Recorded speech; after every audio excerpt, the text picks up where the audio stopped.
Assalamualaikum warahmatullahi wabarakatuh. Sahabat Muslim, kematian adalah hal yang pasti dialami oleh seluruh makhluk hidup di dunia yang tidak bisa ditawar-tawar lagi. Setiap denyut nafas kehidupan pasti akan merasakan kematian sesuai waktu yang telah ditentukan. Hal ini berdasarkan firman Allah Subhanahu wa Ta'ala, Surah Al-Imran ayat 185, yang artinya, setiap yang bernyawa pasti akan merasakan kematian. Lantas bagaimana keadaan roh sejak keluar dari jasadnya? Apakah ruh diangkat ke langit? Dan apakah juga ruh bisa mengunjungi keluarganya? Simak videonya agar tidak sesat.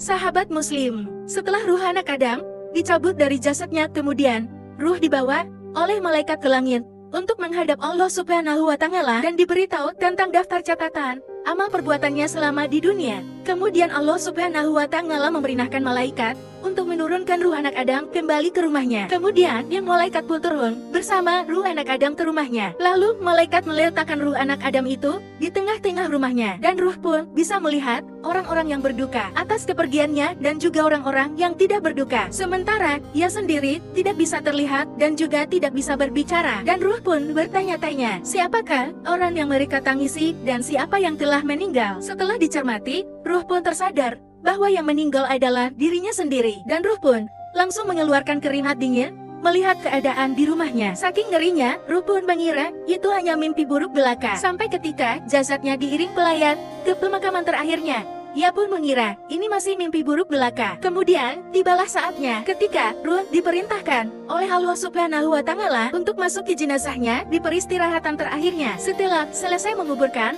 orang-orang pun meninggalkan kuburan. Orang-orang tercinta pun meninggalkan ia sendirian di kuburan.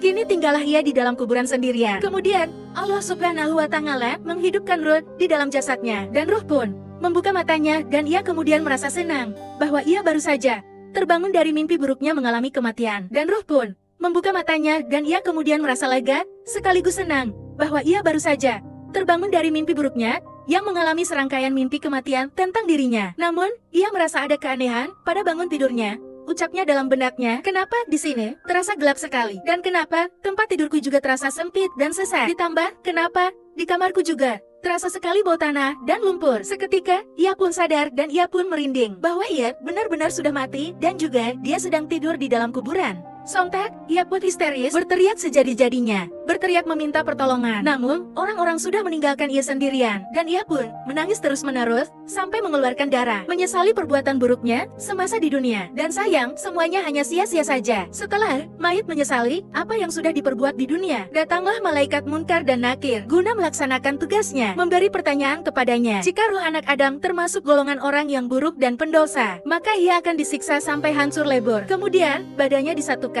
dan dihidupkan kembali untuk disiksa terus-menerus sampai Allah Subhanahu wa Ta'ala membangunkannya sampai hari pembalasan. Jika ruh anak Adam itu termasuk golongan orang yang baik, dan jika ruh menjawab pertanyaan dengan benar, maka malaikat Munkar dan Nakir berkata, tidurlah seperti tidurnya pengantin. Lalu malaikat membuka lubang di atas kepala ruh anak Adam sehingga anak Adam dapat melihat tempat tinggalnya di surga.